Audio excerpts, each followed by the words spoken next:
ব্ৰহ্মপুত্ৰৰ খহনীয়াই সংহাৰী ৰূপ ধাৰণ কৰিছে চেঙাৰ মহচৰা গাঁৱত। বছৰৰ প্ৰথমটো বানতে গৃহহীন হৈছে গাঁওখনৰ প্ৰায় ২৫টাকৈ পৰিয়াল। গাঁওখনৰ একমাত্ৰ পকী পথটোও জাহ গৈছে খহনীয়াত। কিন্তু ইমানৰ পিছতো খহনীয়া প্ৰতিৰোধৰ বাবে কোনো ব্যৱস্থা গ্ৰহণ নকৰাৰ অভিযোগ ভুক্তভোগী জনতাৰ।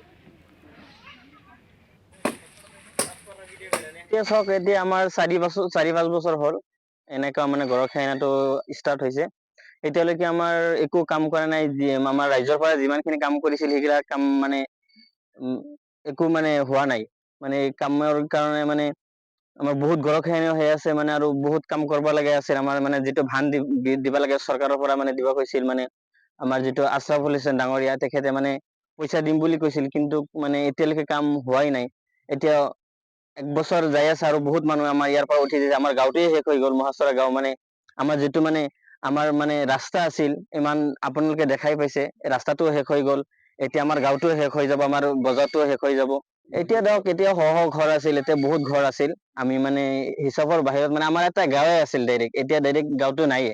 ক'বলগীয়া আমাৰ এতিয়া মহাচৰা ননকে যিটো গাঁও আছিল, সেই গাঁওটোৱে নোহোৱা হৈ গ'ল এতিয়া।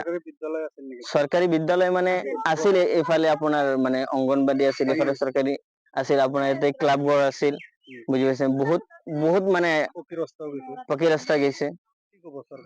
এতিয়া চৰকাৰে মানে চৰকাৰক এতিয়া আহ্বান জনাম মানে, যাতে আমাৰ এইখিনি গৰাখহনীয়াটো বন্ধ কৰে। সেইটোৰ কাৰণে মানে কিবা ব্যৱস্থা কৰে, মানে যাতে আমাৰ গৰাখহনীয়াটো বন্ধ হয়, আৰু আমাৰ ৰাইজৰ মানুহখিনি যাতে মানে আমি যাতে এনেকা মানে আগৰ নিচিনাই থাকিব পাৰো। যাতে আমাৰ যিটো টেনচন লাগি আছে এতিয়া বৰ্তমান গৰাখহনীয়াৰ কাৰণে, মানে আমি এতিয়া মানে যিহঁতৰ মাটি বাৰী নাই সিহঁতে ক'ত যাব, মানে বহুত টেনচনত কিছুমান মানুহ বহুত কান্দি আছে।